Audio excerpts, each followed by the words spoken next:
નમસ્તે વિદ્યાર્થી મિત્રો, ધોરણ 9 વિષય વિજ્ઞાન પ્રકરણ નંબર 4 પરમાણુનું બંધારણ પાઠ નંબર 3 ને હોલ્ડ ઉપર રાખી અને પાઠ નંબર 4 ચાલુ કર્યો છે. કારણ કે પાઠ નંબર 4 માં પરમાણુનું બધું ડિટેલિંગ આવી ગયું છે કે પરમાણુની શોધ કઈ રીતે થઈ, પરમાણુ વિશેની કેવી કેવી માન્યતાઓ હતી, પરમાણુ ખરેખર શું છે, પરમાણુ શેનો બનેલો છે, કેવી રીતે વર્તે છે.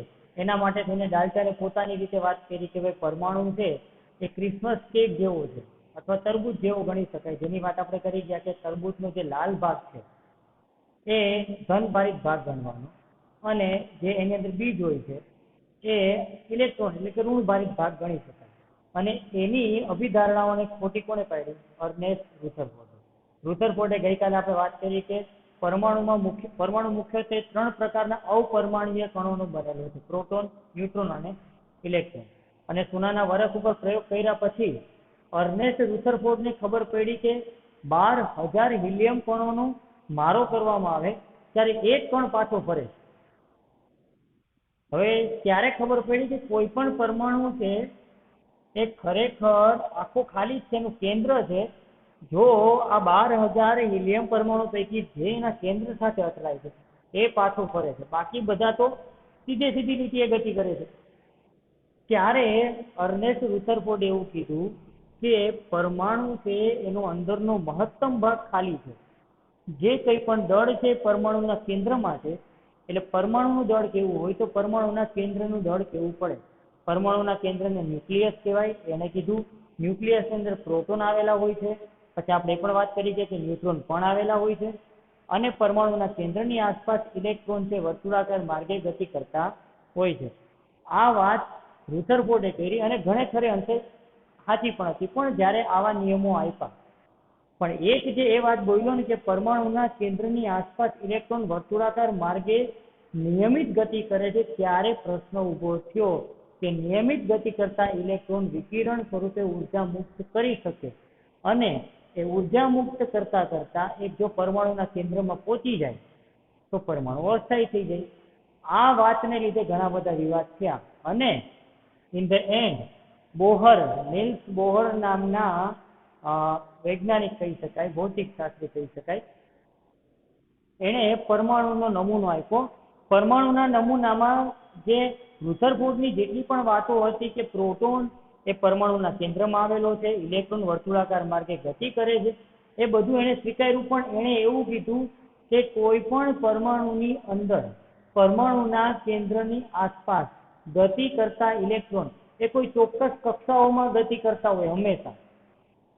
એનું ઉદાહરણ આપણે એવી રીતના લઈ શકીએ કે માની લો આપણું સૂર્યમંડળ એક આખું પરમાણુ છે અને સૂર્ય છે એ પરમાણુનું કેન્દ્ર છે. તો સૂર્યની આસપાસ બુધ, શુક્ર, પૃથ્વી, મંગળ, ગુરુ, શનિ, યુરેનસ, નેપ્ચ્યુન અને પ્લુટો. સૂર્ય પછી ક્રમમાં બોલ્યો છું.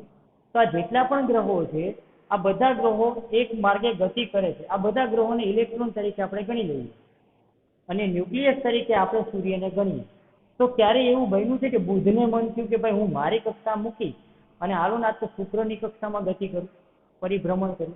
પ્લુટોને એવું મન થયું બહુ આઘો છું, બહુ જાજુ ફરવું પડે, કામ કરું, પૃથ્વીની કક્ષામાં આવીને ગતિ કરું. એટલે આ વાતને નિલ્સ બોહરે પરમાણુમાં પણ એપ્લાય કરી કે કોઈ પણ પરમાણુનું જે કેન્દ્ર હોય છે એની આસપાસ ઇલેક્ટ્રોન એ કોઈ ચોક્કસ કક્ષામાં ગતિ કરતા હોય છે. પહેલી કક્ષામાં ગતિ કરતો ઇલેક્ટ્રોન હંમેશા પહેલી કક્ષામાં જ ગતિ કરે. બીજી કક્ષામાં ગતિ કરતો ઇલેક્ટ્રોન હંમેશા બીજી કક્ષામાં જ ગતિ કરે.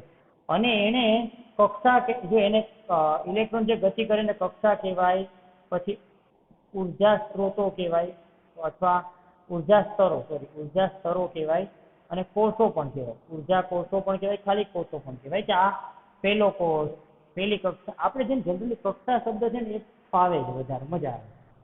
આ બધા બહુ લાંબા થઈ જાય એટલે કક્ષા શબ્દ છે એના ઉપર આપણે આગળ વધશું કે ઇલેક્ટ્રોન છે એ કોઈ ફિક્સ કક્ષામાં ગતિ કરે છે, ક્યારે આડીઅવળી કક્ષામાં ગતિ કરશે નહીં. અને એને કક્ષાને નામ આપ્યા. એવી 4 કક્ષાનું એને વાત ચોખવટથી કરી દીધી છે. આપણે અહીંયાથી લઈ લઈએ. આ 4 કક્ષાનું નામ આપી દીધું. એમાં પહેલી કક્ષા છે n=1 બરાબર, એને K કક્ષા કહેવાય. બીજી કક્ષા છે n બરાબર 2 એને L કક્ષા કીધી. પછી આ ત્રીજી કક્ષા છે n બરાબર 3 તેને m કક્ષા કહેવાય. અને આ ચોથી કક્ષા છે n બરાબર 4 એને ચોથી કક્ષા એને n કક્ષા કહેવાય. અને આ વાત કરી દીધા પછી એક વસ્તુ ક્લિયર થઈ ગઈ કે જે ઇલેક્ટ્રોન પહેલી કક્ષામાં ગતિ કરે હંમેશા પહેલી કક્ષામાં જ રહેશે, એ નહીં તો બીજી કક્ષામાં આવે નહીં અંદર જાય. બરાબર, એવી કિરણ સ્વરૂપે ઉર્જા મુક્ત કરશે નહીં. હા, પણ એમાં જ્યારે ઇન ફ્યુચર તમે સાયન્સ રાખશો તો ભણશો કે ઇલેક્ટ્રોન છે એને જ્યારે બીજા કોઈ અન્ય તત્વો સાથે સંયોજાવાનું હોય તો ઇલેક્ટ્રોનની ભાગીદારી કરવી પડે. એ ભાગીદારી કઈ રીતે કરે એ હમણાં આપણે ભણવાનું છે, એ વસ્તુ પણ સમજવાની છે. પણ અત્યારે હાલ પૂરતું આપણે એવું સમજીએ છીએ કે કે એલ એમ એન આ 4 પ્રકારની કક્ષા અને એને આપણે n બરાબર 1 2 3 આ 4 કક્ષાઓમાં, એવું નથી કે 4 જ કક્ષા હોય, પછી 5મી કક્ષા, 6ઠી કક્ષા, પણ આ કક્ષાઓના આધારે ઇલેક્ટ્રોન હંમેશા ગતિ કરતા હોય. પછી બીજું એમ કે એણે એવું પણ કીધું, નિલ્સ બોહરે બહુ વ્યવસ્થિત રીતે વાત કરી દીધી કે ભાઈ આ કઈ રીતના કક્ષાઓ છે એ એકચ્યુઅલમાં વર્તે ને ઇલેક્ટ્રોન એમાં કઈ રીતે વર્તે. તો એનો જવાબ અહીંયા મળશે કે વિવિધ કક્ષાઓમાં ઇલેક્ટ્રોન કેવી રીતે વહેંચાય છે. તો ઇલેક્ટ્રોનના K કક્ષામાં, L કક્ષામાં, M કક્ષામાં, N કક્ષામાં. આ પરમાણુનું કેન્દ્ર છે તે ન્યુક્લિયસ તરીકે આપણે ઓળખીએ છીએ. તો બોહર અને બરી નામના ભૌતિક શાસ્ત્રીઓએ આ વાત કરી કે ઇલેક્ટ્રોનની વહેંચણી કઈ રીતના થાય. તો એને પહેલી વાત કરી કે દરેક કક્ષામાં 2n² ની સંખ્યામાં ઇલેક્ટ્રોન સમાવી શકાય. ઉદાહરણ તરીકે માની લો કે કક્ષા છે જે પહેલી કક્ષા, બરાબર. K કક્ષા માટે n બરાબર 1, કારણ કે પહેલી કક્ષા છે એટલે n બરાબર 1. અહીંયા 2n² માં n છે શું છે તો કે કક્ષાની સંખ્યા. n બરાબર 2 લે તો બીજી કક્ષા, n બરાબર 3 લે તો ત્રીજી કક્ષા. n બરાબર 1, 2n² માં n બરાબર 1 મૂકીએ આપણે, 1 નો વર્ગ તો 2, 1 નો વર્ગ 1, 2 એકુ 2. એટલે એનો મતલબ કે K કક્ષામાં 2 ઇલેક્ટ્રોન વધીને મહત્તમ 2 ઇલેક્ટ્રોન થી વધારે ઇલેક્ટ્રોન ક્યારે કે કોઈ તમને એમ કે પહેલી કક્ષામાં 4 ઇલેક્ટ્રોન, ખોટી વાત છે. પહેલી કક્ષામાં હંમેશા 2 ઇલેક્ટ્રોન જ હોય, 2 ઇલેક્ટ્રોન થી વધારે ઇલેક્ટ્રોન હોય નહીં. પછી L કક્ષા માટે n બરાબર 2 તો 2n², 2, 2 નો વર્ગ 2, 2 નો વર્ગ એટલે 4 એટલે 8. પછી KL M કક્ષા માટે 2n² અને 2, n બરાબર 3 નો વર્ગ તો 2, 3 તેરી 9, 1000. અને એવી રીતના n કક્ષા માટે 2n², 2, n બરાબર કેટલા લેવાના છે, n બરાબર કેટલા કક્ષા થાય 4, એટલે ચોથી કક્ષા, 2, 4 નો વર્ગ 16 એટલે 32. એનો મતલબ કે જો આપણે કન્ટિન્યુ ચાલુ રાખીએ કે ભાઈ K L M N ઇલેક્ટ્રોનની સંખ્યા કેટલી થાય 2, 8, 18, 32. 5મી કક્ષા હોય તે પ્રમાણે, 6ઠી કક્ષા હોય તે પ્રમાણે. પરમાણુ જેવડો મોટો એટલે એમાં જેમ જેમ તમે તત્વોમાં આગળ વધતા જાઓ, hydrogen, helium, lithium, beryllium, boron, carbon, એમ જેમ જેમ તમે આગળ વધતા જાઓ એમ ઇલેક્ટ્રોનની સંખ્યા વધતી જાય. અને ઇલેક્ટ્રોનની સંખ્યા વધે એટલે કક્ષાઓ વધતી. આપણા ઘરમાં 2 વ્યક્તિ હોય, પછી 4 વ્યક્તિ, 6 વ્યક્તિ, 8 વ્યક્તિ, તો જગ્યા વધારે જોઈએ ને. એમ જેમ જેમ કોઈ પણ પરમાણુમાં જેમ જેમ ઇલેક્ટ્રોન વધે એમ એને જોઈતી કક્ષાઓ વધે. એટલે પહેલો નિયમ એવો છે કે દરેક કક્ષામાં 2n² ની સંખ્યામાં ઇલેક્ટ્રોન સમાવી શકાય. બીજો નિયમ એવો કીધો કે મહત્તમ 8 ઇલેક્ટ્રોન બહારની કક્ષામાં હોય.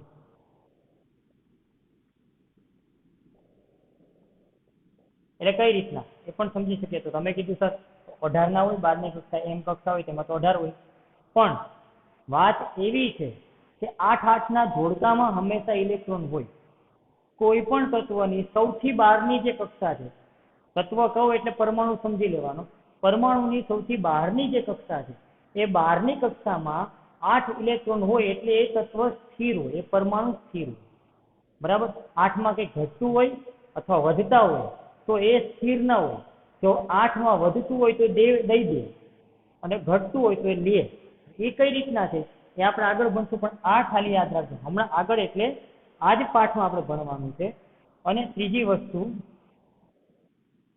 કે પ્રથમ હંમેશા પહેલી કક્ષા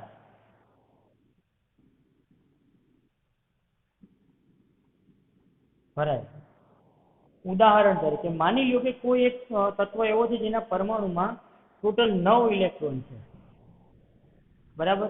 હવે આ 9 ઇલેક્ટ્રોનમાં આપણે બોહરના નિયમ પ્રમાણે 2 ઇલેક્ટ્રોન પહેલી કક્ષામાં આવશે, વધ્યા 7 તો 7 ઇલેક્ટ્રોન બીજી કક્ષામાં આવે. 4, 5, 6 અને 7. આ પ્રમાણે સાચું છે. પણ હવે કોઈ પરમાણુ તમે માની લો કે 9 ઇલેક્ટ્રોન ધરાવે છે અને તમે એમ કહો કે ના, એને પહેલી કક્ષામાં તો રહેવું નથી, એને બીજીમાં ત્રીજીમાં રહેવું છે, અહીં બેહવાની ઈચ્છા છે, તેમ ના હાલે.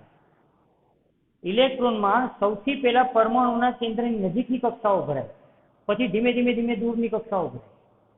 બરાબર. આપણે કેમ ક્લાસમાં ઘણી વાર બેસાડવાના હોય તો પહેલા પહેલી બેન્ચ ભરાય, પછી બીજી બેન્ચ ભરાય, ત્રીજી બેન્ચ ભરાય.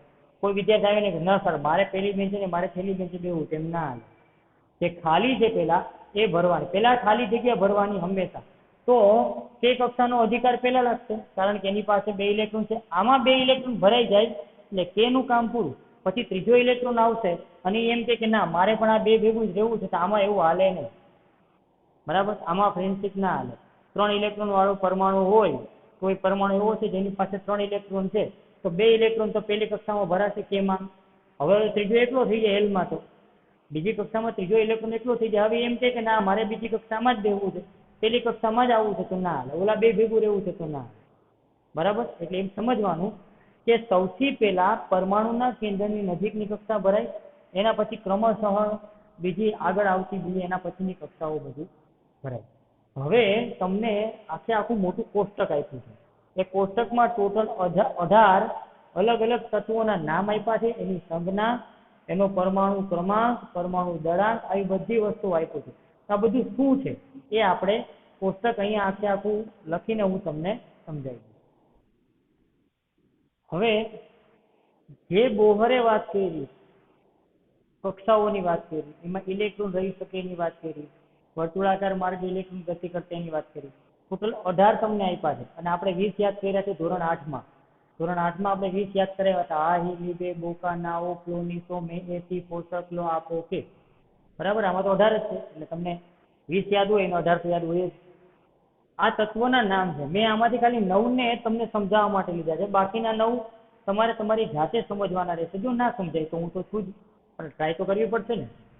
હાઇડ્રોજન સંજ્ઞા છે એની 1, પરમાણ્વીય ક્રમાંક 1 છે. પરમાણ્વીય ક્રમાંક કોને કહેવાય? આ પાઠમાં એક ટોપિક આવશે, પણ આપણે સમજી લઈએ કે પરમાણુના કેન્દ્રમાં રહેલી પ્રોટોનની સંખ્યા, એને પરમાણુનો ક્રમાંક કહેવાય. એટલે પરમાણ્વીય ક્રમાંક હાઇડ્રોજનનો 1 છે. એનો મતલબ એમ સમજવાનું કે હાઇડ્રોજનના કેન્દ્રમાં ન્યુક્લિયસમાં 1 પ્રોટોન આવેલો છે. પ્રોટોનની સંખ્યા 1, ન્યુટ્રોનની સંખ્યા 0. હાઇડ્રોજન એક જ એવું તત્વ છે કે જેના કેન્દ્રમાં ખાલી પ્રોટોન છે, ન્યુટ્રોન છે નહીં, એટલે 0. અને ઇલેક્ટ્રોનની સંખ્યા કેટલી છે કેમ યાદ રાખવી? જે તત્વના પરમાણુમાં જેટલા પ્રોટોન હોય ને એટલા ઇલેક્ટ્રોન હોય. આ યાદ રાખવું. જેટલા પ્રોટોન એટલા ઇલેક્ટ્રોન. અમુક અપવાદ છે પણ એ તમને નહીં આવે. હમણાં ઇન ફ્યુચર જ્યારે નેક્સ્ટ લેવલમાં ભણશો ત્યારે આવશે, પણ અત્યારે એ યાદ રાખવાનું કે પ્રોટોન જેટલા છે એટલા ઇલેક્ટ્રોન આવશે. એવી રીતના હિલિયમ છે, એમાં એની સંજ્ઞા છે He, પરમાણુ ક્રમાંક 2 એટલે કે 2 પ્રોટોન છે, ન્યુટ્રોન પણ 2 છે. હવે લગભગ 80% અથવા એમ કહી શકાય કે 85% તત્વો એવા છે કે જેના કેન્દ્રમાં પ્રોટોન અને ન્યુટ્રોનની સંખ્યા સરખી છે. પણ એમાંય અપવાદ છે. ઘણા બધા એવા છે કે જેમાં પ્રોટોન અને ન્યુટ્રોનની સંખ્યા સરખી નથી. પ્રોટોન કરતાં ન્યુટ્રોનની સંખ્યા વધારે હોય છે, પણ ઇલેક્ટ્રોનની સંખ્યા સરખી છે. પ્રોટોનની સંખ્યા, ઇલેક્ટ્રોનની સંખ્યા હિલિયમમાં સરખી છે. લિથિયમની સંજ્ઞા છે Li. જો યાદ રાખજો, આ સંજ્ઞા બહુ મહત્વની છે. આ બધાની સંજ્ઞા યાદ રાખવી પડશે, નામ યાદ રાખવા પડશે. અને આજે મેં કીધું ને એ પ્રમાણે સિક્વન્સ હાહી લીબે બોકાન આવડ એ સિક્વન્સમાં યાદ રહી શકતું હોય તો વધારે વિચારવાની જરૂર આંગળીના ટેબે તરત જ તમે 20 તત્વો તો યાદ રાખી શકશો. લિથિયમ છે, Li છે, પરમાણુ ક્રમાંક 3 એટલે કે પ્રોટોનની સંખ્યા 3 છે, ન્યુટ્રોનની સંખ્યા પ્રોટોન કરતા 1 વધારે છે. ઇલેક્ટ્રોન તો અગેન પ્રોટોન હોય એટલા જ ઇલેક્ટ્રોન હોય.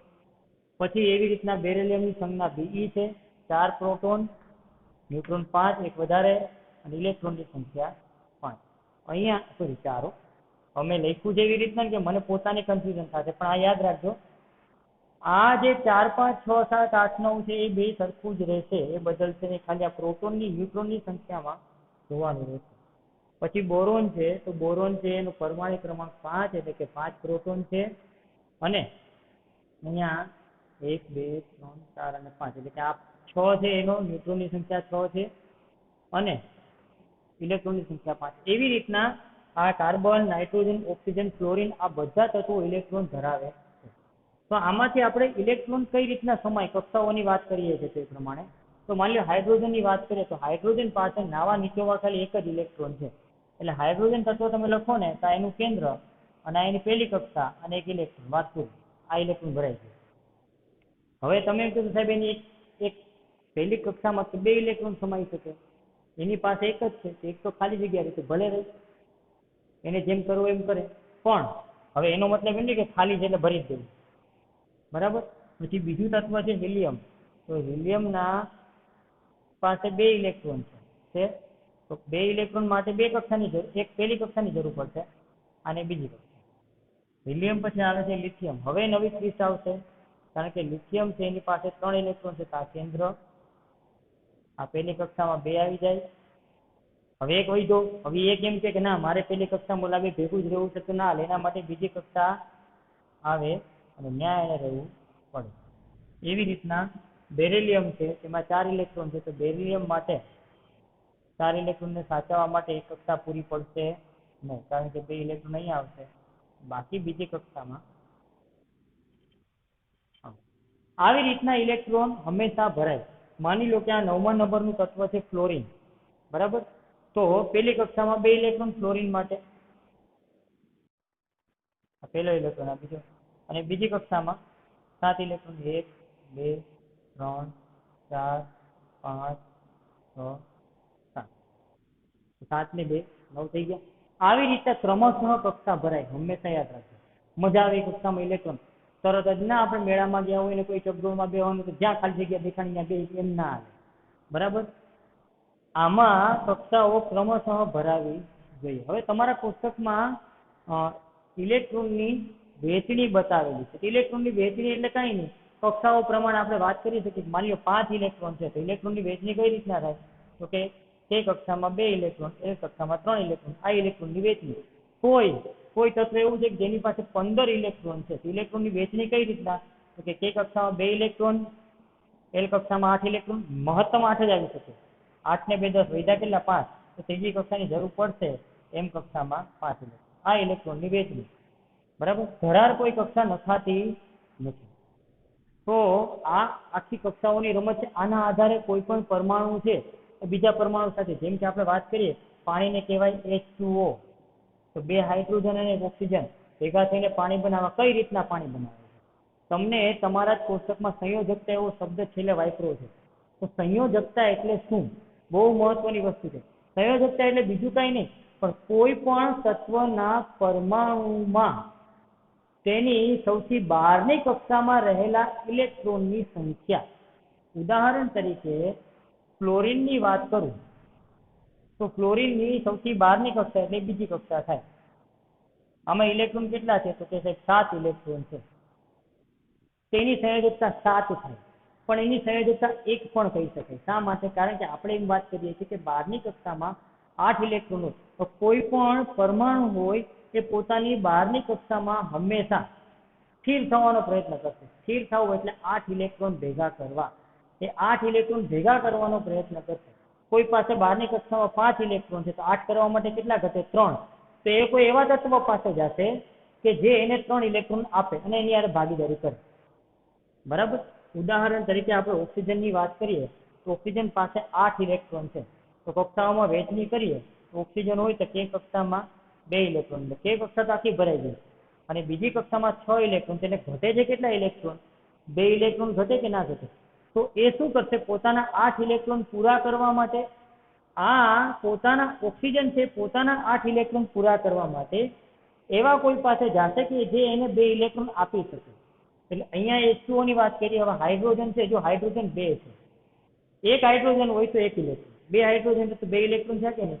એટલે એકલો ઓક્સિજન 2 હાઇડ્રોજન સાથે જોડાય છે. એટલે આ હાઇડ્રોજન પોતાનો 1 ઇલેક્ટ્રોન આપે, આ હાઇડ્રોજન પોતાનો 1 ઇલેક્ટ્રોન આપે, એટલે 6 + 2 કેટલા છે? 8 થયા. અને આવી રીતના ઓક્સિજન અને 2 હાઇડ્રોજન સંયોજાય અને શું બનાવે? પાણી બનાવે. તો કેટલા હાઇડ્રોજન કેટલા ઇલેક્ટ્રોનની ભાગીદારી થઈ? તો કે 2 ઇલેક્ટ્રોનની. આ 2 ઇલેક્ટ્રોનની જે ભાગીદારી છે ને, આને સંયોજકતા કહેવાય. કારણ કે કોઈ પણ તત્વનો ગુણધર્મ છે હંમેશા પોતાની બહારની કક્ષામાં 8 ઇલેક્ટ્રોન ભરીને સ્થિર થવાનો ગુણધર્મ ધરાવે. સ્થિર થવો એટલે શું? કે બહારની કક્ષામાં 6 માની લો કે આ લિથિયમ છે, તો લિથિયમની બહારની કક્ષામાં 1 જ ઇલેક્ટ્રોન છે, તો આપણે ગણતરી કરીએ કે બહારની કક્ષામાં 8ની જરૂર હોય. તો વિચાર કરીએ આપણે કે લિથિયમ પાસે 1 ઇલેક્ટ્રોન છે બહારની કક્ષામાં, તો એને કરવા છે 8, તો કોઈ સાથ આપશે એને? નહીં આપે. એનો અર્થ શું થશે? હવે એને શું કરવું પડશે? એને કોઈ એવા તત્વો પાસે જવું જોશે કે જે 1 ઇલેક્ટ્રોન રાખે. એટલે આ લિથિયમ 1 ઇલેક્ટ્રોન ગુમાવે, બરાબર? તો લિથિયમ 1 ઇલેક્ટ્રોન ગુમાવે એટલે આ કક્ષા લિથિયમમાંથી ગાયબ થઈ ગઈ. હવે બહારની કક્ષામાં 2 ઇલેક્ટ્રોન રહ્યા, તો બહારની કક્ષા એટલે લિથિયમ માટે તો પહેલી કક્ષા જ થઈ, અને પહેલી કક્ષામાં તો 2 જ ઇલેક્ટ્રોન આવે, તો એ સ્થિર થઈ ગયો. એનો અર્થ શું થયો? કે કોઈ પણ તત્વની બહારની કક્ષામાં જો 1, 2 કે 3 ઇલેક્ટ્રોન હોય, 1, 2 કે 3 ઇલેક્ટ્રોન, તો એ હંમેશા ગુમાવશે. એટલે 1 ઇલેક્ટ્રોન હોય તો 8 થવા માટે કોઈ સાથ થોડા માગશે કે મારી પાસે 1 છે તું સાથ આપને. આપણે કેના જેવું થયું ખબર? કે તમારી પાસે 5 રૂપિયા છે, તમારા ફ્રેન્ડ પાસે 495 રૂપિયા છે, તમારે 500 કરવા છે, એટલે તમે ઓલાને કહેશો કે કામ કરે મારી પાસે 5 છે, તારા 495 મને આપી દે એટલે મારી પાસે 500 થઈ જાય. આવું શક્ય છે? તો પેલો કહે છે ને કે તારા 5 મને આપી દે ને એટલે મારા 500 થઈ જાય. સમજાય? એટલે આ જે તત્વો, હવે એવા તત્વો ક્યાં ક્યાં છે એની વાત આપણે હમણાં કરતા નથી, એની વાત આપણે નેક્સ્ટ લેક્ચરમાં કરશું. પણ સમજીએ કે સંયોજકતા જે આના પછીનો જે ટોપિક છે એ એકચ્યુઅલમાં છે શું? સંયોજકતા એટલે ઇલેક્ટ્રોનનો કોઈ પણ તત્વનો અન્ય તત્વ સાથે સંયોજાવાનો ગુણધર્મ. પણ એમાં મુખ્ય ભાગ તો ઇલેક્ટ્રોન જ ભજવે છે. કઈ રીતના? કે કોઈ પણ તત્વના પરમાણુની બહારની કક્ષામાં જો 1, 2 કે 3 ઇલેક્ટ્રોન હોય તે ગુમાવશે. 2 હોય તો 6 થોડા માગશે કે મારે 6 આપી દે ને મને 8 ઇલેક્ટ્રોન થઈ જાય. 3 હોય તો 5 થોડા માગશે, 5 ઇલેક્ટ્રોન આપને મારે 8 ઇલેક્ટ્રોન થઈ જાય. એનો મતલબ કે ગુમાવશે. અને જો ઇલેક્ટ્રોન 5, 6 કે 7 હોય તો એ મેળવશે. 5 હશે તો 3 ઇલેક્ટ્રોન મેળવશે, 8 કરશે. 6 હશે તો 2 ઇલેક્ટ્રોન મેળવશે, 7 હશે તો 1 ઇલેક્ટ્રોન મેળવશે. તો કોક આ મેળવશે તો કોક આપશે ખરા ને? તો ઇલેક્ટ્રોનની મેળવવાની અને ગુમાવવાની વૃત્તિ એટલે સંયોજકતા. એને શું કહેવાય? સંયોજકતા કહેવાય. આ ટોપિક આપણે હવે નેક્સ્ટ સમજવાનો છે, પણ એની પહેલા આજનું જે હોમવર્ક છે આખું કોષ્ટક આહિલિબે બોકાનાઓની રીતે અથવા ગમે એવી રીતના તમારા 18 નામ યાદ કરવાના છે, એની સંજ્ઞા યાદ કરવાની છે. એમાં પ્રોટોનની વહેંચણી, ઇલેક્ટ્રોનની વહેંચણી ક્રમશઃ યાદ રાખશો ને એટલે ઓટોમેટિકલી આવડી જશે. અને પરમાણ્વીય ક્રમાંક એટલે પ્રોટોનની સંખ્યા આવડી જાય તો ઇલેક્ટ્રોનની સંખ્યા તેટલી જોવાની છે. તો આ તમારે કરવાનું છે. બીજું કે કઈ રીતના કક્ષાઓમાં ઇલેક્ટ્રોનની વહેંચણી થઈ છે તમને આકૃતિઓ બતાવી છે વર્તુળો કરીને, એ પણ જરા સ્ટડી કરજો. ઇઝી છે. પહેલા 2 ભરવાના, પછી 8 ભરવાના, પછી 18 ભરવાના. જો ના સમજાય તો મને પૂછજો. અત્યારે આપણે નેક્સ્ટ લેક્ચરમાં મળીશું. Thank you.